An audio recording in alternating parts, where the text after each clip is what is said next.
mechanics of material, application of composite material, which is composed of PLAD in Civil Engineering Section 6, Group 2. So, meet our team. So, we have 5 members.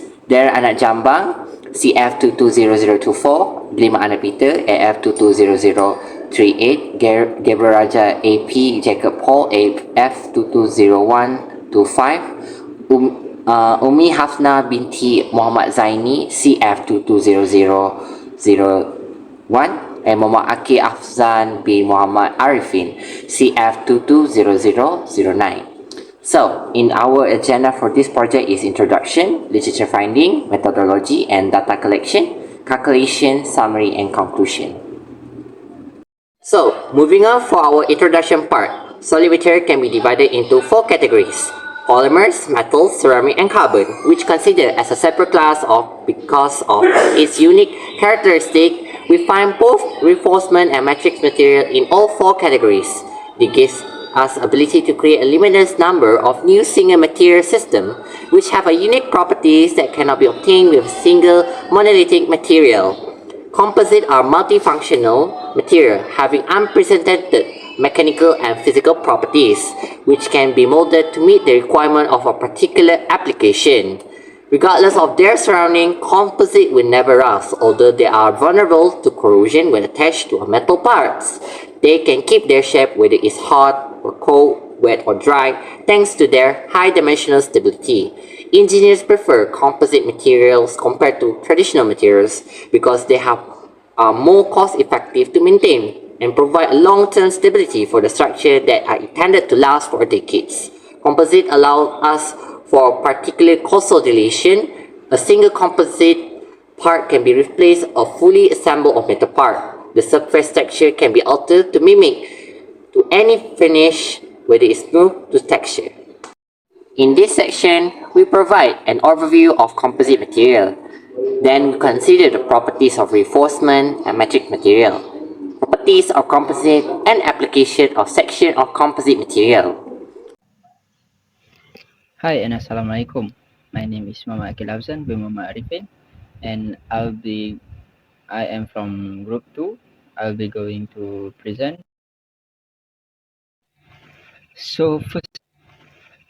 Firstly, for first subtopic of the literature review for our group is the choice of material we chose to do our project, which is the composite material for tensile strength project. We have to test a composite material with tensile strength test stress versus strain machine. So we chose to use aluminium sheet. Why? Because why we chose aluminium sheet? Because of the requirement needed for each specimen to be met before testing. So firstly, there are instructions and limit for this project. So the first limit is the maximum thickness of 8 layers of composite materials must not exceed 5 millimeter. This because of this rule, we cannot use woods that have thick composite material. And for second rule, we have to met is the minimum modulus of 10 gigapascal. Minimum modulus of 10 megapascal, gigapascal. There's not much of materials that have high modulus with low thickness. For example, we have aluminium sheet, which is 13 to 15 gigapascal of modulus. This also aluminum sheet also have a low thickness of each sheet for each layer.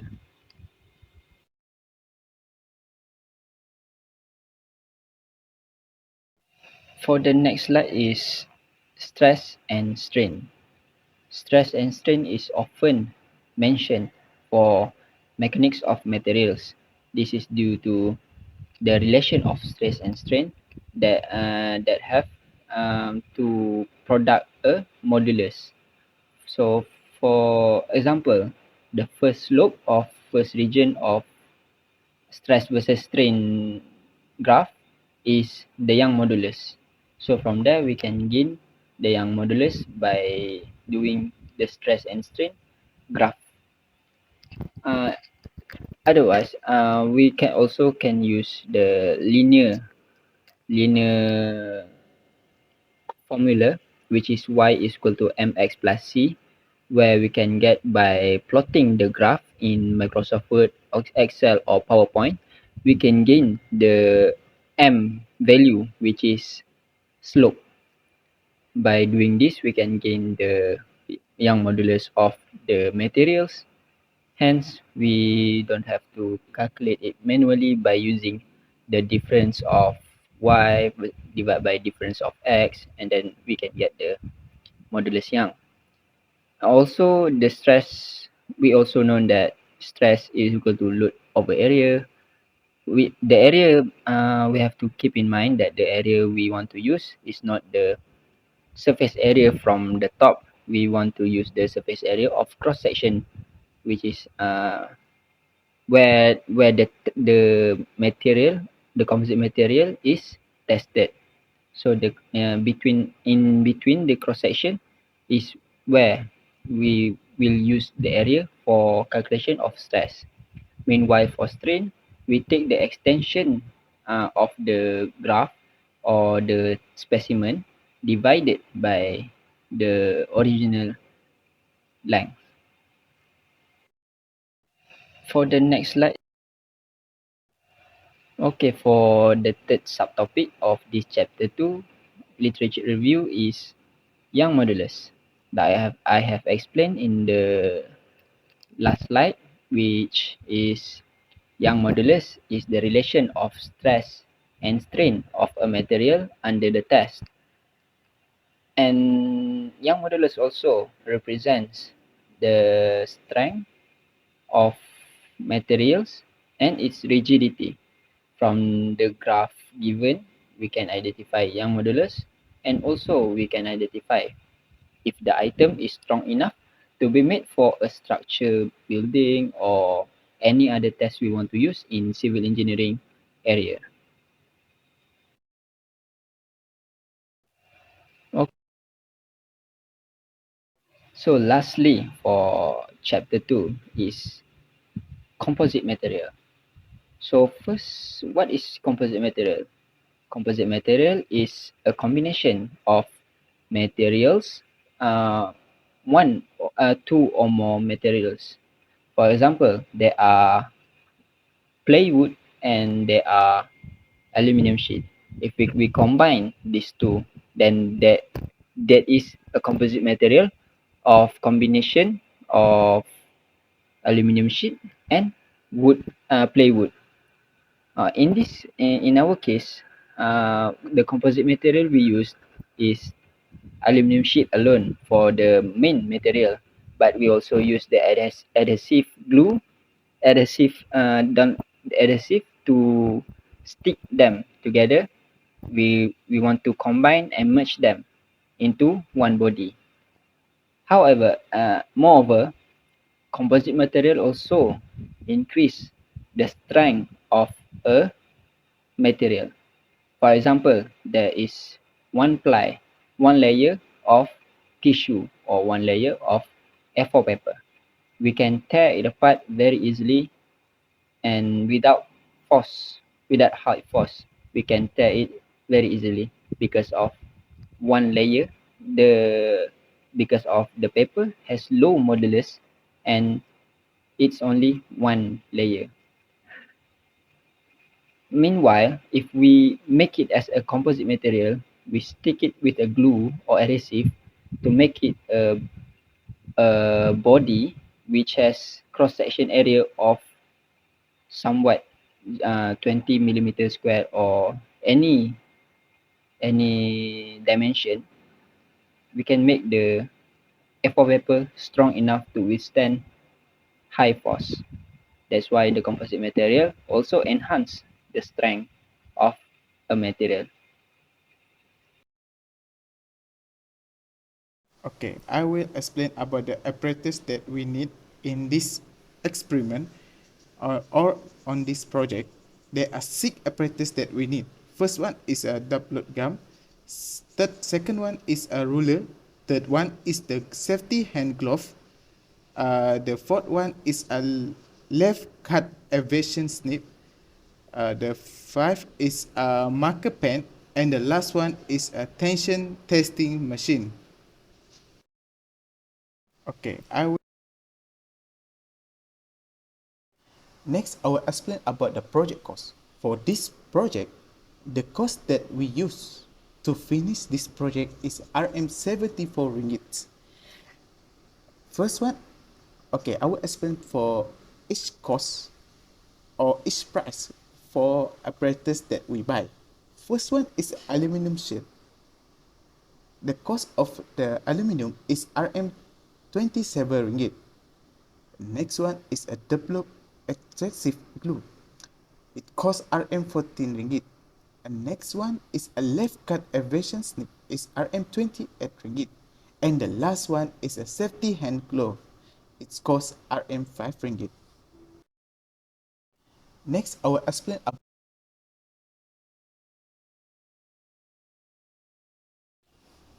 I will explain about the preparation of the composite specimen and testing. First one, the specimen provided are made of the aluminum sheet.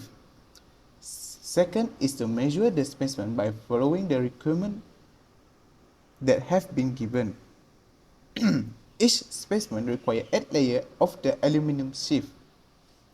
The third one is to fit the specimen on the universal testing machine UTM and carry on testing. Record the load and extension for the construction of the strength stress curve for each testing specimen. The fourth one is to calculate the Young modulus yield strength, ultimate tensive strength, vector strength, and elongation and the area of reduction for each specimen and record on the provided table. Number 5 is to analyze the function surface for the broken specimen using the sketch and describe the result. And the last one is to describe the experiment result and give the conclusion. Thank you, Darren, for the methodology presentation. And I'm Umi Hafsah binti Muhammad Zaini. My matrix number CF220001. And I'm going to tell you about the results from our group's stress strain testing are given and assessed in the chapter 4. This chapter, which is devoted to results and data analysis. There are 4 specimens made of aluminium sheets to be tested for its stress strain, and we presented the result of stress strain graphically, and this is the results. From the left is specimen 1, the next one is specimen 2, the third one is specimen 3, and the last one, right one, is a specimen 4. So now let's move on to the calculation.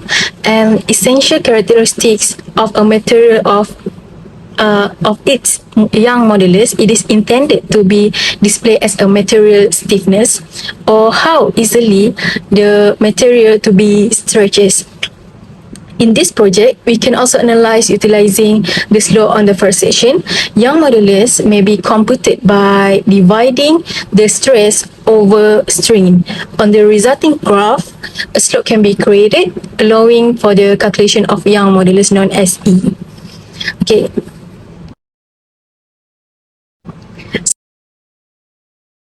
So the calculation is resulting a graph stress over strain. Before we plotting a graph, we need to know the value of stress or and strain.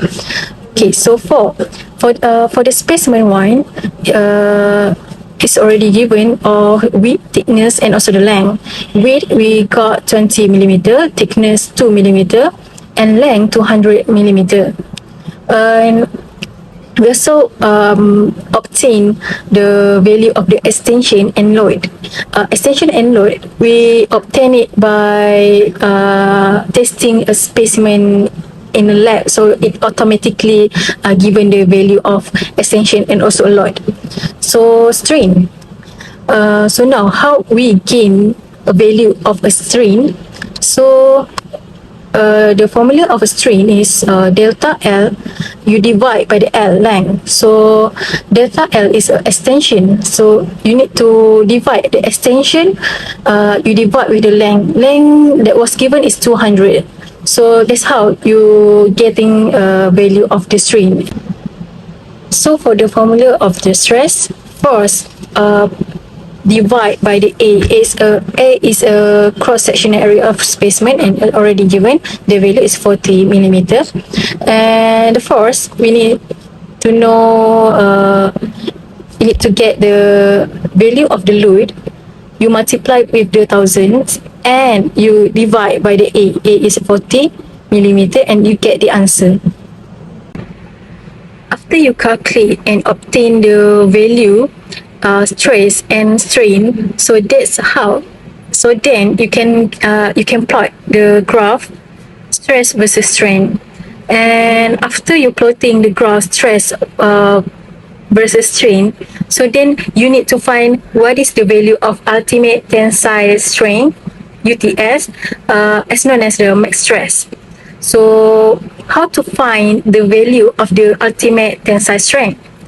From the graph, you need to check to know what is the peak before it drop. What is the peak line before it drop of the graph? So the peak one is the UTS, ultimate tensile strength. So from the specimen one, we got the UTS 158 megapascal.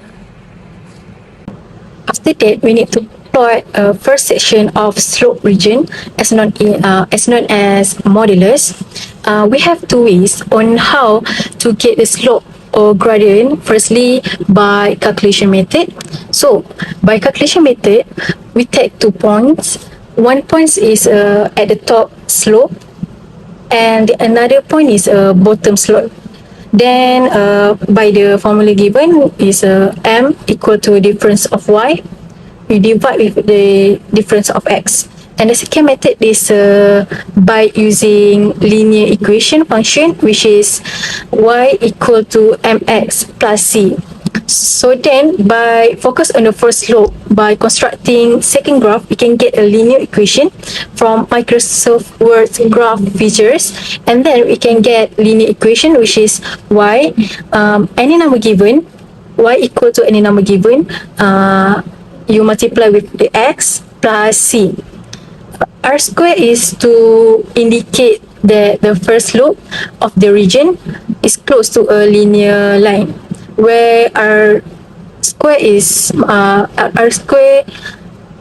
a 1, means best fitted linear line. So in this graph, we use linear equation to get the slope or gradient. So from it, after we plotting all of them, so we got the Young modulus value is 67.35 gigapascal. Okay, after that, for the specimen 2, after we getting the value of the stress and strain, so we need to plot the graph. The vertical one is a stress, and the horizontal one is strain.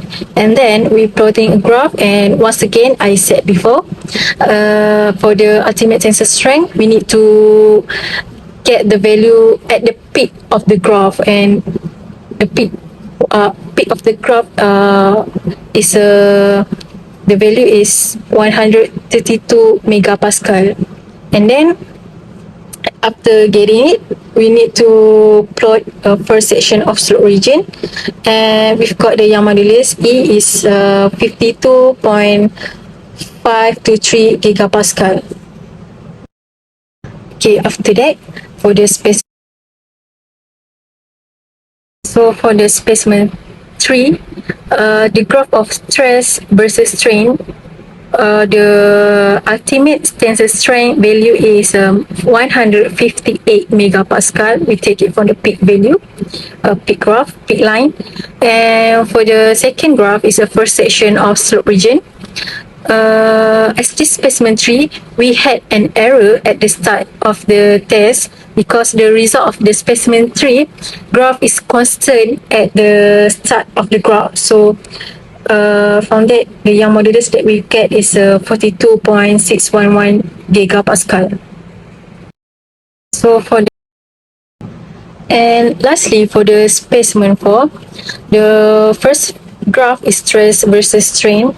We've got the value of the ultimate tensile strength is 148 megapascal. We take it from the peak of the graph, peak of the line of the graph. And the second graph, first section of slope region, for the Young modulus, the value is 41.938 gigapascal. And lastly, we need to analyze the result of 4 specimen. We need to know the average of Young modulus and also the maximum stress UTS. And for the average Young modulus E equals to, you need to sum up all the value of the Young modulus from specimen 1 to 4, and then you divide by the 4. 4 is the number of observation there, so got 4 and equal to 51.11 gigapascal. And for the average of the UTS, ultimate tensile strength, you need to sum up the all specimen of value of maximum stress, and you need to divide by the 4, and you've got the answer 149 megapascal. So that's all from me. Thank you. So we are going to discuss a little bit of comparative between aluminium sheet to cardboard. So aluminium sheet is typically thicker and sturdier, tend to exhibit higher tensile strength compared to cardboard, which are thinner and more flexible. The increased thickness of aluminium sheet allows for a greater resistance to deformation and higher load bearing capacity, making them suitable for application that requiring mechanical strength. Young modulus is referring to the stiffness or elasticity, measuring its ability to resist deformation when subjected to an applied force. So you can see that cardboard is generally exhibit lower Young modulus compared to aluminum sheet. The lower Young modulus implies that cardboard are more flexible and have higher capacity to bend and to deform under external loads. The lower Young modulus cardboard can be attributed to the composition as well as the manufacturing process. Cardboard that made from high percentage over 70% of recycled cardboard fibers and combined with raw paper pulp, resulting in its more relaxed atomic arrangement and higher dislocation of density within the material. So this is a structural characteristic to attribute lower Young modulus, allowing for a greater flexibility and deformation capability. So this project, before this we look at chapter 4, which is about the result of Young modulus and for aluminium sheets and aluminium foils. So we got that aluminium sheets, we got 51.11 gigapascal for the Young modulus, whereas for aluminium foils is 70 gigapascal. So this shows that aluminium sheets has the lowest Young modulus, whereas the tensile strength aluminium sheets has the high tensile strength compared to aluminium foils. Okay, so now in this discussion part, we're going to discuss about the comparative analysis of the tensile strength and Young modulus between aluminium sheets and aluminium foils. Okay, so what is tensile strength? So tensile strength is a measure a material's ability to withstand pulling force without breaking. So from this, aluminium sheets, typically thicker and sturdier, tend to exhibit higher tensile strength compared to aluminium foils, so which are thinner and more flexible. So the increased thickness of aluminium sheets allows for greater resistance to deformation and higher load bearing capacity, making them suitable for application requiring enhanced mechanical strength. So when we look at Young's modulus refers to material's stiffness or elasticity, measuring its ability to resist deformation when subjected to an applied force. So, aluminum sheets generally exhibit a lower Young's modulus compared to aluminum foils. Okay, just now we got that 51.11 for for aluminum sheets, whereas for aluminum foils we got 70 gigapascal. So this we know that this one has the lower Young modulus. So this lower Young's modulus implies that aluminum sheets are more flexible and have a higher capacity to bend or deform under external loads. Okay, so the lower Young's modulus of aluminum sheets can be attributed to their composition and manufacturing process. Aluminum sheets are typically produced by rolling and extruding thicker slabs of aluminum, resulting in more relaxed atomic arrangement and higher dislocation density within the material. So these structural characteristics contribute to a lower Young's modulus, allowing for greater flexibility and deformation capability. Okay, so we can conclude for this discussion part the comparison of the tensile strength and Young's modulus between aluminum sheets and aluminum foils reveals that distinct characteristic and application of each material. So aluminum sheets exhibit highest tensile strength, making them suitable for load bearing and structural demanding application. Conversely, for aluminum foil possesses a higher Young's modulus, providing enhanced shape retention and flexibility in applications requiring lightweight and malleable materials. So understanding this difference allows engineers and designers to make informed material choices based on the specific requirements of their projects, ensuring their optimal performance and efficiency. Okay, for the conclusion part, we can say that the utilization of composite materials comprising aluminum in civil engineering opens new possibilities for sustainable, lightweight, and visually appealing structures. The exceptional strength, corrosion resistance, recyclability, and design flexibility of aluminum composites make them a preferred choice for various civil engineering applications. By embracing the benefits of aluminum composites and addressing their limitations, engineers and designers can create durable, efficient, and aesthetically pleasing structures that contribute to advancement of their built environment like aerospace. Okay, so that's all for the conclusion part. Thank you.